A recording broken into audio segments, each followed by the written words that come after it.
인도에서 가난한 사람들, 빈민들을 상대로 선교와 구제 활동을 했던 테레사 수녀에게 어느 날 한 남자가 찾아왔습니다. 그리고 하는 말이 8명의 식구를 가지고 있는 한 여인이 오래도록 아이들과 같이 굶고 있습니다.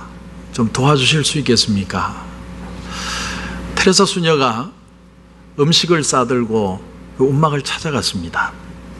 그리고 음식을 전달해 주는데 이 어머니가 그 음식을 받아서 그냥 밖으로 나가는 겁니다. 얼마의 시간이 흘렀을까? 시간이 흐른 후에 그 어머니가 들어오는데 빈손으로 들어오는 거예요. 그리고 왜 그러느냐, 어딜 갔다 왔느냐 물었더니 하는 말이 우리보다 더 가난한 이웃이 있어서 나눠주고 왔습니다. 참 아름답고 감동적인 얘기입니다. 굶주리고 있는 자기 자식이 있는데도 더 가난한 사람들을 생각할 수 있는 그 인간의 마음보다 더 위대하고 아름다운 마음이 어디에 있겠습니까? 근데 테레사 수녀가 그때 이런 말을 합니다. 선교와 구제가 인간이 행할 수 있는 가장 아름다운 일이라 할지라도 선교와 구제 그 자체는 그리스도인들의 소명이 아닙니다. 그리스도인들의 소명은 오직 하나님 편에 서는 것입니다. 참 의미심장한 말이죠. 하나님 편에 선다, 하나님 입장에 선다. 여러분, 그게 무슨 말일까요? 하나님 편에 서지 않는 구제, 하나님 편에 서지 않는 봉사는 결국 인간이 자기 사람 만들기에 불과하다는 거예요. 저는 아직도 기억하는 말이 하나 있습니다. 우리가 초창기에 개척교회를 막 시작했을 때 선교사님 한 분을 초청을 했는데 이분이 찬양을 참 잘하세요. 찬양을 한 두세 곡 이렇게 기타를 치면서 찬양을 부르시는데 우리 성도들이 전부 다 얼이 빠졌어요. 너무 찬양을 잘했어요. 찬양이 끝나고 말씀을 전하는데 선교사님이 이런 얘기를 들려주셨어요. 여러분, 선교가 뭔 줄 압니까? 선교는 예배가 없는 곳에 가서 예배의 제단을 쌓는 것이 선교입니다. 7년 전에 들은 얘기인데 아직도 귀에 남아 있습니다. 예배가 없는 곳에 가서서 예배를 드린다. 사실은 이 한마디 말에 모든 것이 다 들어요. 저는 우리가 예배 드리는 이 장소의 예배뿐만이 아니라 저는 여러분의 가정에도 여러분의 비즈니스에도 예배가 장소가 될 수 있기를 주님의 이름으로 소원합니다. 그런데 그 예배라는 것은요, 단지 성경책을 펴놓고 하나님 앞에 예배 드린다는 그 예배를 넘어가는 것을 말해요. 그것을 넘어가는 예배라는 게 도대체 뭐냐? 그 말씀을 오늘 주님이 34절에서 말씀하십니다. 34절을 보십시오. 새 계명을 너에게 주노니 서로 사랑하라. 내가 너희를 사랑한 것 같이 너희도 서로 사랑하라. 이게 참 예배라는 거예요. 아니, 목사님, 서로 사랑하는 게 예배입니까? 맞습니다. 사랑하는 게 예배입니다. 그렇다면 서로 사랑한다는 건 어떻게 사랑하는 것입니까? 사실은 그 얘기하려고 오늘 이 설교를 준비를 했습니다. 자, 우선 여러분 이렇게 한번 생각해 보시죠. 새 계명을 너희에게 주노니 서로 사랑하라. 서로 사랑하는 게 여러분 새 계명입니까? 구약의 레위기 19장 18절에 보면 원수를 갚지 말며 동포를 원망하지 말며 내 이웃 사랑하기를 내 자신과 같이 사랑하라. 여러분, 사랑하라는 말은요, 굳이 새로운 말이 아닙니다. 모세 율법의 말씀 속에 이미 사랑하라는 말씀이 계속 있어 왔습니다.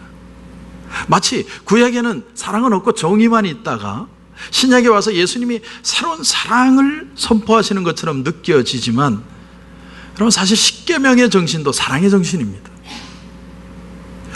간음하지 말라, 도적질하지 말라, 내 부모를 공경하라. 이웃 가정이 잘 되기를 정말 사랑한다면 어떻게 간음할 수 있고, 이웃을 정말 사랑한다면 어떻게 죽일 수 있고, 정말 내 부모를 사랑한다면 어떻게 공경할 수 있지 않느냐. 여러분, 십계명의 정신은 사랑의 정신입니다. 그렇다면 오늘 주님의 말씀은 새로울 게 아무것도 없습니다. 근데 주님은 여기서 더 나가셨어요. 더 나가셔서 35절에 이렇게 말씀합니다. 너희가 서로 사랑하면 이로써 모든 사람이 너희가 내 제자인 줄 알리라. 굳이 주님의 제자들이 세상 사람들이 하는 그런 사랑과 똑같은 사랑, 그런 우정, 그런 친교를 하고 있었다면 굳이 여기서 주님의 제자로서 서로 사랑하라는 말을 강조할 필요가 있느냐라는 겁니다. 따라서 오늘 주님이 제자들에게 서로 사랑하시라는 말씀은 세상 사람들이 일반적으로 생각하는 사랑과 다른 사랑을 하라는 거예요. 바꿔 말하면 세상 사람들이 사랑이라고 말하는 그런 사랑과는 다른 사랑을 할 수 있어야 예수 그리스도의 제자라는 게 증명된다는 거예요. 지난주에 한 기독신문을 보니까 신뢰도, 종교 신뢰도를 조사를 했는데 천주교, 불교 다음으로 기독교는 꽁찌입니다. 아마 계속 꽁찌일 것 같아요. 신뢰도가 계속 떨어집니다. 뭐 때문에 그러냐? 우리 한번 깊이 생각해 봐야 됩니다. 그리고 그 답은 이 세상 다른 사람들을 우리 자신조차도 맛보지 못한 그 다른 사랑을 우리가 맛보고 그 사랑을 나누어 줄 수 있을 때만이 이 문제가 회복이 될 수 있다는 거예요. 여러분, 세상이 알지 못하는 사랑, 그 사랑은 과연 어떤 사랑일까요? 우선 우리가 세상 사람들이 말하는 사랑이 어떤 사랑인가를 보면 주님이 말씀하시는 사랑이 어떤 것인가를 가늠할 수 있을 것 같습니다. 지난 주간에 제가 책을 한 권을 읽었는데 이재철 목사님의 요한과 더불어라는 책에 보다가 그 책 속에 대학생 유머 하나, 재밌는 유머가 하나 들어 있었습니다. 시간은 많이 지난 유머입니다. 대학생들 유머 중에 이런 게 있는 것 같아요. 정말 멋있게 생긴 남학생이 보기에도 민망할 정도로 못생긴 여학생, 그런데 옷은 기가 막히게 입고 다니는 여학생과 지나갑니다. 그럴 때 대학생들이 뭐라고 그러느냐, 이렇게 얘기한다는 거죠. 저 여자의 아버지가 재벌인가 봐.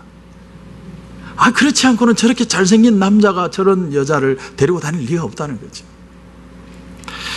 잠시 후에 이번에는 정반대로 너무너무 이쁘게 생긴 여학생이 자기와는 전혀 어울리지 않는, 옹색하기 짝이 없는 그런 남자, 초라한 남자와 데이트하는 모습을 봤습니다. 그러니까 대학생들이 뭐라고 그러느냐, 그때 대학생들은 이렇게 얘기한다는 거죠. 저 남학생이 사법고시에 붙었나 봐.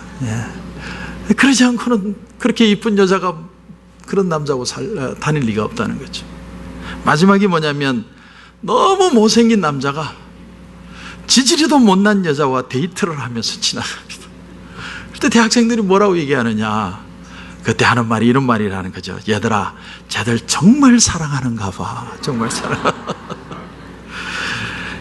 여러분, 모든 풍자적인 스토리에는 뼈가 있습니다. 내용이 있죠.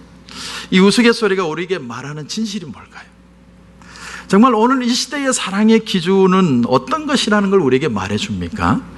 오늘날 현대인들은요, 사람을 둘러싸고 있는 여건이나 상황을 떠나서 사람 자체만을 진짜 사랑하는 게 어려운 시대라는 거예요. 사람이 사랑한다는 건 그 사람의 여건, 그 사람의 환경을 사랑한다는 거예요. 자, 오늘 말씀을 쭉 올라가서 여러분 1절을 한번 보십시오. 1절 말씀을 보면 이런 말씀이 나옵니다. 6월절 전에 예수께서 자기가 세상을 떠나 아버지께로 돌아가실 때가 이런 줄 아시고 세상에 있는 자기 사람들을 사랑하시되 끝까지 사랑하시니라. 예수님은요, 자기 사람이라고 여겨지는 그 사람들을 마지막까지 사랑했다는 거예요. 자, 예수님이 제자들을 부르시던 동네가 어디냐면 갈릴리입니다. 촌동네예요. 그리고 아주 평범한 때 불렀습니다. 주님은 제자들이 돈이 많아서 부른 것도 아니고 제자들이 아주 지식이 많아서 그들을 사랑하신 것도 아닙니다. 그들은 이스라엘 지역 중에서도 가장 가난한 지역이었고 또 못 배운 사람들이에요. 그렇다면 가난하기 때문에 순수하고 우직했느냐? 천만의 말씀. 그 사람들은 예수님이 십자가에 달리실 때 아주 내몰라라 하고 배신 때리고 도망간 사람들입니다. 그럼에도 불구하고 예수님은 그 제자들을 사랑하십니다. 다시 말해서 주님의 사랑이란 어떤 사랑이냐면 인간의 백그라운드가 아니라 인간 그 자체를 사랑하시는 사랑이었어요. 오늘 말씀의 상황이 이제 밤인데 이 밤이 마지막 밤입니다. 이 밤이 지나면 여행가 가사 같지만 이 밤이 지나면 주님은 내일 돌아가셔야 됩니다. 다른 사람은 다 몰랐는데 예수님은 정확하게 알고 계셨어요. 내일 내가 죽는다는 걸. 그런데 오늘 1절은 뭐라고 얘기하냐면 주님이 떠날 때를 아시고 자기 사람들을 사랑하시되 끝까지 사랑하시다. 어떻게 이런 이런 사랑이 있을 수 있느냐? 주님의 사랑은요, 인간의 여건이나 인간의 환경을 초월하는 사랑이에요. 주님의 사랑은 제자들을 어떤 둘러싸고 있는 그런 여건이나 어떤 상황들을 넘어설 뿐만이 아니라 자기를 둘러싸고 있는 환경조차도 넘어가십니다. 그리고 사랑하십니다. 이것을 가리켜서 아가페 사랑이라고 표현합니다. 여러분, 주님께서 저와 여러분이 돈이 많아서 우리를 불러주셨습니까? 내가 정말 어떤 높은 지적 수준이 있어서 주님이 우리를 선택하신 겁니다. 내가 인격적으로 너무나도 고매해서 저와 여러분을 만나주신 겁니까? 우리 집안이 참 명문 있는 가문, 뼈대 있는 가문이라서 저와 여러분을 제자라고 불러주셨습니까? 만일 이러한 모든 내용들이 제자될 조건이라면, 사랑받을 조건이라면 우리 중에 이 자리에 나와 있을 사람은 한 사람도 없습니다. 한번 돌아보십시오. 우리는 가난했고 비천했고 무식했고 우리의 죄 가운데 있었던 그런 존재였던데도 불구하고 주님이 저와 여러분을 사랑하고 불러주셨습니다. 너무 완벽하신 분이 너무나도 지질이 못난 사람들을 불러주신 거예요. 앞에 대학생들 유머처럼 너무 지질이도 못난 우리를 불러서 엄친아 엄친딸로 사랑해 주신 거예요. 하나님은 요셉이 감옥에 오래도록 억울함에 갇혀있을 때 그와 함께 하십니다. 그 감옥에서도 은혜를 베푸세요. 창세기 39장 21절에 보면 여호와께서 요셉과 함께 하시고 그에게 인자를 더하사 간수장에게 은혜를 받게 하셨더라, 이렇게 표현합니다. 근데 이 말씀을요, 제가 공동번역의 성경으로 보니까 더 우리에게 마음에 와닿게 표현을 했어요. 하나님의 사랑은 한결같은 사랑을 쏟으시고 은총을 베푸시어 간수장의 눈에 들게 해주셨다, 이렇게 표현합니다. 하나님의 사랑은 너무나도 디테일하고 적극적이십니다. 지지난주부터 여호수아서를 새벽 제단에서 제가 강의를 하는데 참 여호수아서를 보면 특징이 하나 있어요. 뭐냐면 하나님이 너무너무 자주자주 두려워하지 마라, 놀라지 말라, 그 말을 계속 하세요. 역으로 얘기하면 무슨 얘기냐면 여호수아의 마음속에 굉장히 두렵고 불안한 마음이 있었다는 거예요. 두렵고 불안한 마음으로 항상 하나님 앞에 떨고 있는데 그 떨고 있는 마음을 강하게 하셔서 무려 몇 년 동안 싸우느냐 하면 7년 동안을 싸우게 하셔서 가나안 땅을 정복하게 만드시고야 마십니다. 이것이 바로 하나님의 포기하지 않으시는 사랑, 아가페의 사랑입니다. 사랑하는 성도 여러분, 하나님은 여러분을 절대로 포기하지 않으실 줄 믿으시기 바랍니다. 주님이 자기 사람들을 사랑하시되 끝까지 사랑하시다. 따라서 여러분, 진짜 사랑을 하려면요, 아는 데서부터 시작합니다. 알아야 사랑이 됩니다. 혹은 사랑하면서 알기 시작하는 거예요. 그러나 어떤 경우에든지 전혀 모르고는, 전혀 알고픈 마음이 없고서는 사랑은 이루어질 수 없습니다. 우리가 서로 같은 교회에서 신앙생활을 하는데 우리의 사랑이요, 이 피상적일 때가 있습니다. 우리가 아무리 한 교회를 같이 섬겨도 첨예한 이해관계가 딱 대두돼 보십시오. 이 문제가 내 자존심과 명예가 걸린 문제라고 딱 그런 문제 한번 부딪혀 보십시오. 사랑이 어디 있습니까? 서로 상처 주기 바쁩니다. 그래서 이런 말도 있어요. 아는 게 왼수, 아는 게 왼수. 차라리 몰랐으면 왼수라도 되지 않았을 텐데. 여러분, 이렇게 본다면 안다는 게 너무너무 두려운 거예요. 그래서 차라리 혼자 사는 게 낫겠다. 하지만 인간이라는 그 한자가 사람 인자가 두 사람이 이렇게 기대고 있는 모습인 것처럼 사람은요, 더불어 살아야만 참다운 사람이 될 수 있습니다. 따라서 사람이 사람을 서로 알고 사랑한다는 것은 자기 자신을 아름답게 가꾸는 필수적인 요건. 오늘 말씀에도 여러분 다시 한번 보십시오. 35절 보시면 너희가 서로 사랑하면 이로써 모든 사람이 너희가 내 제자인 줄 알리라. 서로 사랑할 때 내 제자라고 사람들이 인정해 준다라는 말씀이죠. 요즘은 예수 믿는 사람들을요, 신도, 신자, 성도 이렇게 표현하지만 옛날에 초대교회 때는 예수 믿는 사람들을 어떻게 불렀냐면 예수의 제자 이렇게 불렀습니다. 그러니까 제자라는 원어의 뜻은요, 오늘날의 학생과는 전혀 다른 뜻이었어요. 랍비와 제자와의 관계는 오늘날 선생님과 제자의 그런 관계가 아닙니다.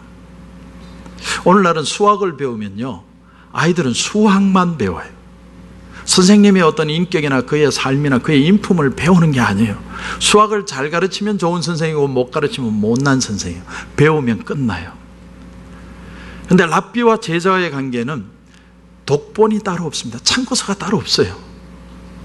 그 랍비의 무엇을 배우는 게 아니라 그 랍비 자체를 배우는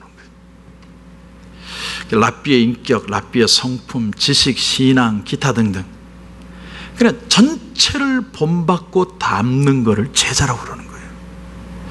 그래서 배우고 따르고 순종하고 전적으로 수락하고 신뢰하고, 그래서 사랑하지 않으면 절대로 따를 수 없는 게 제자입니다. 좋은 예가 예수님이 마태복음 11장에서 나의 멍에를 메고 내게 배우라 그렇게 말씀하십니다. 이 말은 죄짐을 의미하거나 우리의 어떤 이런 어려운 인생의 고난을 의미하는 말이 아닙니다. 의인의 고난, 예수님이 당하신 고난을 뜻하는 거예요. 내가 십자가를 진 것처럼 너도 이 십자가를 지고 나에게 배워야 된다는 거예요. 내 운명과 같이 가면서, 나와 스텝을 맞춰가면서, 나와 같이 걸어가면서, 나와 같이 호흡하면서 너는 나에게 배워야 된다는 거예요. 골방에서 명상하면서 묵상하면서 예수를 배우는 게 아니에요. 내 멍에를 메고 같이 상처를 받는 가운데 너는 나와 같이 걸어가면서 배워야 한다. 따라서 우리가 예수를 믿는다는 건 제자가 된다는 뜻이고요, 제자가 된다는 건 예수님과 함께 가면서 걸어가면서 본받으면서 예수님을 배우는 사람이란 뜻입니다. 그러므로 제자됨의 표시가 뭐냐? 그것은 예수 그리스도와 같음에 있습니다. 같음. 그래서 오늘 35절의 의미를 다시 풀어보면 이렇게 됩니다. 내가 조건도 환경도 아닌 너희들을 그 영혼 자체로 사랑한 것처럼 너희도 나처럼 사랑하고 나처럼 행동하고 나처럼 나누는 삶이 진짜 사랑을 실천하는 제자의 삶이다, 이런 뜻입니다. 여러분, 주님은 뭘 사랑하셨습니까? 눈에 보이는 걸 사랑하는 게 아니라 한 영혼을 사랑하는 마음으로 사랑했다는 거예요. 여기서 여러분 좀 더 나가보면 우리가 한 사람을 사랑한다는 건 뭘 사랑하는 거냐면 그가 여태껏 살아온 삶의 역사, 그 사람의 과거를 내가 다 수용한다는 뜻이에요. 지금 그가 있기까지 그가 살아면서 모든 겪었던 그 환경과 경험들을 다 언더스탠한다. 여러분, 그게 사랑입니다. 한마디로 인간을 사랑한다는 건 그와 관련된 모든 것을 사랑하고 받아들이는 겁니다. 비록 실수해도, 비록 부족해도. 성경 사무엘 하를 보면요, 다윗의 절친이었던 요나단의 유일한 아들이고, 그런가 하면 할아버지가 이스라엘의 초대 왕이었던 사울이었던 머비보셋이라는 사람이랍니다. 머비보셋. 만약 다윗 대신에 요나단이 왕이 됐으면 자연스럽게 요나단 다음으로 왕이 될 사람이 머비보셋입니다. 그런데 길보아 전투에서 자기 아버지, 자기 할아버지, 자기 두 삼촌 다 처참하게 죽습니다. 그 처참하게 죽을 때에 머비보셋의 나이가 몇 살이냐면 5살입니다. 한창 부모의 사랑을 받으면서 한창 부모 앞에서 재롱을 떨 나이에 머비보셋은 영문도 모른 채 포대기에 쌓여서 도망을 갑니다. 유모가 너무 급하게 포대기에 쌓여서 도망을 가다가 그만 떨어뜨려서 두 다리가 다 부러졌어요. 절름발이가 됐습니다. 사무엘하 4장에서부터 그의 피신에 대한 얘기가 나왔는데 사무엘하 9장까지 그의 이름이 전혀 나오지 않습니다. 대략 잡아서 30년의 세월이 흘렀다고 생각이 드는데 그동안에 이 머비보셋은 철저하게 외롭게 자랍니다. 점점 자라면서 머리가 커지면서 내가 누굴까 그것을 고민하다가 머비보셋의 마음에 좌절감, 분노감, 상실감, 열등감, 무력감, 말로 표현할 수 없는 상처를 가지고서 자라기 시작합니다. 내 신분이 노출되면 난 죽을지도 모른다는 그런 피해망상이 성장 과정 내내 그의 마음을 괴롭혔습니다. 동네에 혹시나 나가면 애들이 절름발이라고 쩔뚝이라고 막 놀려대서 더 동네 밖을 나가지 못하고 더 집속으로 깊숙이 외로운 자리로 들어가서 자폐화적인 삶을 사는가 하면 대인 공포증을 가지고 어린 시절을 자라갑니다. 그런데 어느 날 한 사람이 그를 찾아옵니다. 바로 다윗이죠. 다윗이 그렇게 사랑했던 친구 요나단의 피부치가 있느냐 알아보라고 했더니 사울의 집에 종이었던 시바라는 사람이 한 사람 딱 유일한 혈육이 하나 남아 있습니다. 그 사람이 머비보셋입니다. 머비보셋이 그때부터 어린 나이에 잃어버렸던 모든 아버지의 사랑을 다윗으로부터 받기 시작합니다. 다윗이 사랑해주기 시작해요. 요나단을 진짜 친구로 생각했던 이 다윗은 식탁에서 정말 사랑으로 머비보셋을 재양육하는 아버지 역할을 합니다. 다윗과 같이 식사하고 다윗과 같이 얘기 나누고 그러면서 머비보셋은 그동안 자기 마음에 왔던 모든 충격적인 아픔, 상실감, 두려움, 열등감, 무력감, 분노감 모든 것들이 서서히 치유되기를 시작합니다. 그런데 그러던 어느 날 다윗의 아들 압살롬이 반란을 일으킵니다. 얼마나 급했던지 다윗이 신발 신을 시간이 없어서 맨발로 도망을 갔어요. 그런데 그때 머비보셋이 다윗을 쫓아 따라잡으려고 그러다가 절름발이라서 그만 놓칩니다. 모든 왕자의 난이 평정이 되고 다윗이 다시 돌아오는데 그 사울의 집의 종인 시바에게 질문합니다. 머비보셋은 어떻게 되었느냐?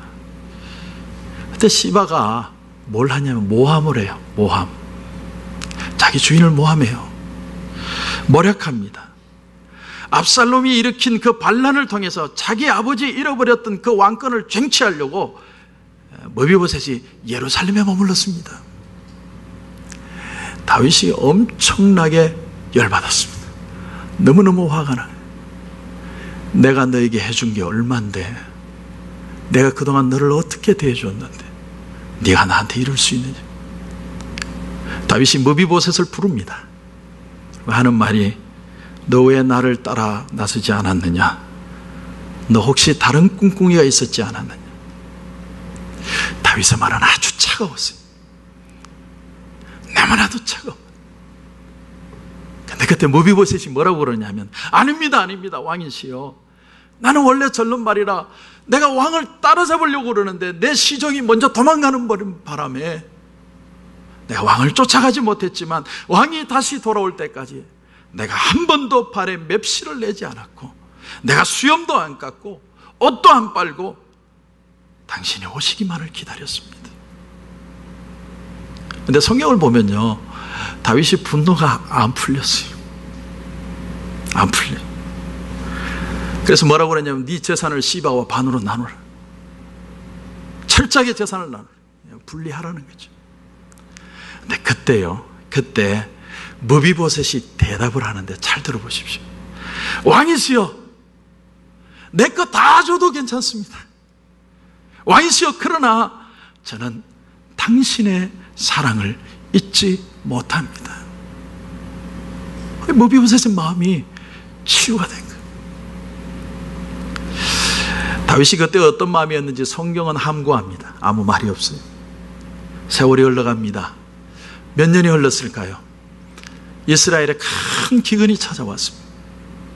다윗이 기근 3년 만에 하나님 앞에 무릎 꿇고 기도합니다. 하나님, 뭐 잘못한 거 있습니까? 왜 이렇게 우리에게 어려움을 주십니까? 네, 하나님이 나타나셔서 다윗에게 이렇게 말씀하십니다. 이는 사울과 피를 흘린 그의 집으로 말미암음이니 그가 기브온 사람을 죽였기 때문이다. 기브온 족속은 원래 가나안 족속입니다. 그런데 속여서 그들의 종이 되었고 이 이스라엘에 흡수된 족속이에요. 근데 아마도 사울 왕이 되면서 순수한 단일 민족 우월주의를 주장하면서 이방 족속들을 아마 쳐낸 것 같아요. 기브온 사람 중에 얼마를 죽여버렸습니다. 그래서 사울 왕이 자기 멋대로 죽이고 난 다음에 하나님이 이 모습을 보시고 500년 전에 약속한 것을 어기는 그 모습을 보시고 하나님이 내가 너희를 징계한다는 거예요. 여러분, 미국이 이민자에게 관대하지 못한 거 하나님 기뻐하시지 않습니다. 자, 그런데 보십시오. 사무엘하 21장 7절에 보면 이런 말씀이 나와요. 그러나 다윗과 사울의 아들 요나단 사이에 서로 여호와를 두고 맹세한 것이 있으므로 왕이 사울의 손자 요나단의 아들 머비보셋을 아끼고, 이렇게 표현합니다. 아끼고. 기본 족속들이 열받아 있으니까 뭐 어떻게 해줄까? 다윗이 물어보니까 하나님 하는 말이 우리에게 사울의 혈통 7사람을 주십시오. 그 사람들만 처단하면 우리가 분이 풀리겠습니다. 그래서 다윗이 사울의 혈통 7을 뽑아주는데, 여러분, 머비보셋이 1순위잖아요. 근데 다윗이 뭐라고 그러냐면 사울의 손자 요나단의 아들 머비보셋을 아꼈다, 이렇게 표현합니다.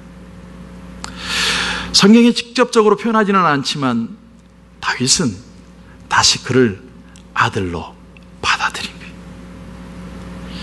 요나단을 보고서 머비보셋을 다시 아들로 받아들인 거예요. 아니, 더 크게는 하나님 앞에서 여호와를 두고 맹세한 것이 있었기 때문에 머비보셋을 사랑했다는 거예요. 하나님 앞에서 다시 머비보셋을 보았을 때 그는 사랑할 수 있었다는 겁니다. 여러분, 사랑의 개념이 바뀌어야 새 사람이 됩니다. 사랑의 뜻이 달라져야 참 사람이 됩니다. 주님은 오늘 말씀에 분명하게 말씀하시기를 34절에 내가 너희를 사랑한 것 같이 너희가 서로 사랑하는. 하나님의 사랑의 공식이 있어요. 예수님의 사랑의 방식이 있습니다. 그것은 주님의 사랑을 깊이 알아야만 이 사랑을 실천할 수 있다는 거예요. 다윗은 외롭고 힘들 때마다 하나님을 수금을 치면서 찬양을 합니다. 너무나 외로운데 하나님의 사랑이 얼마나 큰지 그의 모든 것을 덮는 사랑을 경험합니다.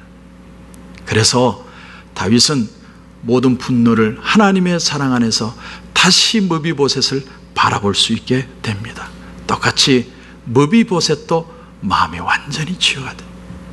여러분, 이것이 바로 사랑의 새 계명입니다. 시간적으로 옛날 것이냐 새 것이냐의 문제가 아니라 깨달을 수 있는 사람만이 이 사랑은 새로워질 수 있다는 거예요. 여러분, 한 절을 더 보겠습니다. 36절을 한번 보십시오. 36절 보시면 시몬 베드로가 이르되 주여 어디로 가시나이까?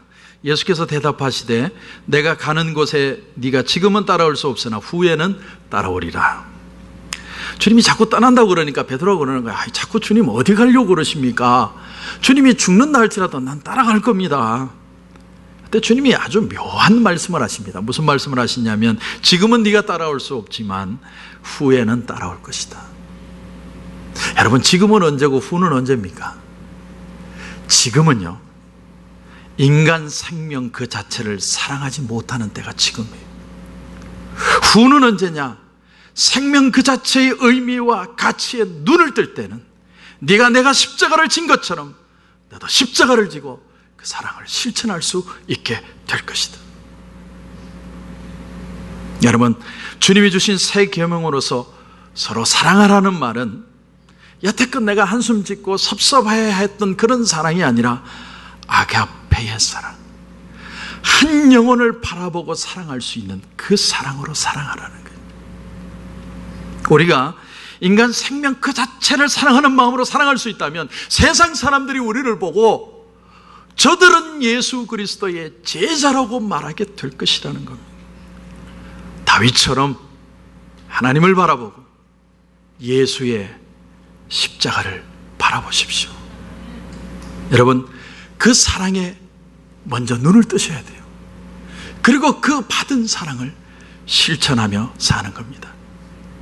만약 그렇게 할 수 있다면, 그렇게만 할 수 있다면 아직까지도 기독교는 희망이 있습니다. 눈을 감겠습니다.